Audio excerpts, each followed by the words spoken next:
আসসালামু আলাইকুম guys, welcome back to my channel. আশা করি আপনারা সকলে ভালো আছেন। আমি আলহামদুলিল্লাহ ভালো আছি। আজকে আমি আপনাদেরকে তৈরি করে দেখাবো পিৎজা সস রেসিপি।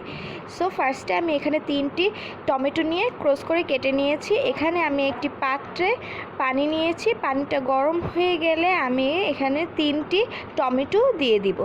দিয়ে বলক ওঠা পর্যন্ত অপেক্ষা করব, পুরোপুরি হওয়া পর্যন্ত টমেটোটা।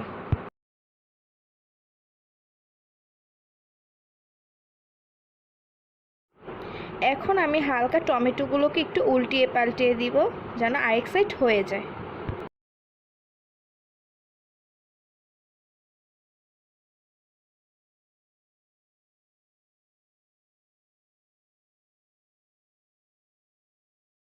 টমেটোগুলো সিদ্ধ হয়ে গিয়েছে, এখন আমি এগুলো নামিয়ে নিব। নামিয়ে নেওয়া হয়ে গিয়েছে। এখন টমেটোর সাইডের খোসাগুলো আমি হাতের সাহায্যে উঠিয়ে ব্লেন্ড করে নিব। আমি একটি পাত্রে তেল দিয়ে দিব। তেলটি গরম হয়ে গেলে আমি এখানে 1 কাপ পরিমাণে পেঁয়াজ কুচি কুচি করে কেটে নিয়েছি এবং 1 চামচ পরিমাণে রসুন দিয়ে দিব। দিয়ে ভালো করে নেড়ে নিব।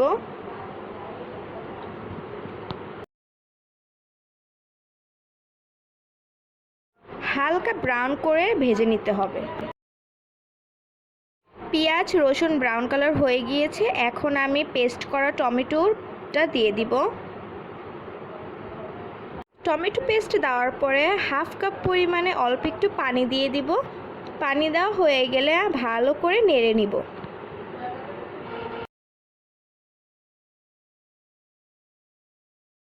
নেড়ে নেওয়া হয়ে গিয়েছে। এখানে আমি 1 চামচ হট টমেটো সস দিয়ে দিব। দিয়ে ভালো করে নেড়ে নিব।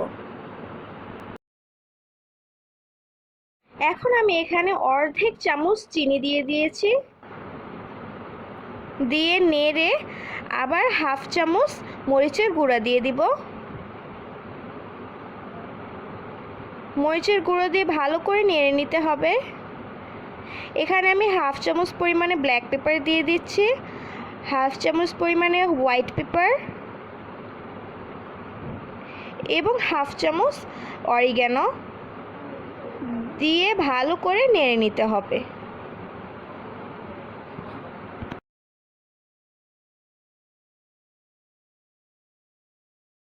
নেড়ে নেওয়া হয়ে গেলে আমি এখানে 1 চামচ পরিমাণে ভিনেগার দিয়ে দিব।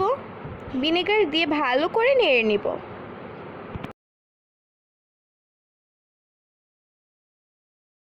স্বাদ মতন লবণ দিয়ে দিব।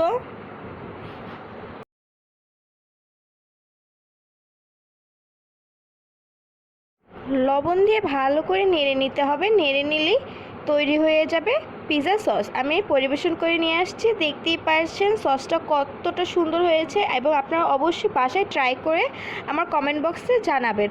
ভিডিওটি ভালো লাগলে like comment share and subscribe করে আমার পাশে থাকবেন। থ্যাংক ইউ অ্যান্ড আসসালামু আলাইকুম।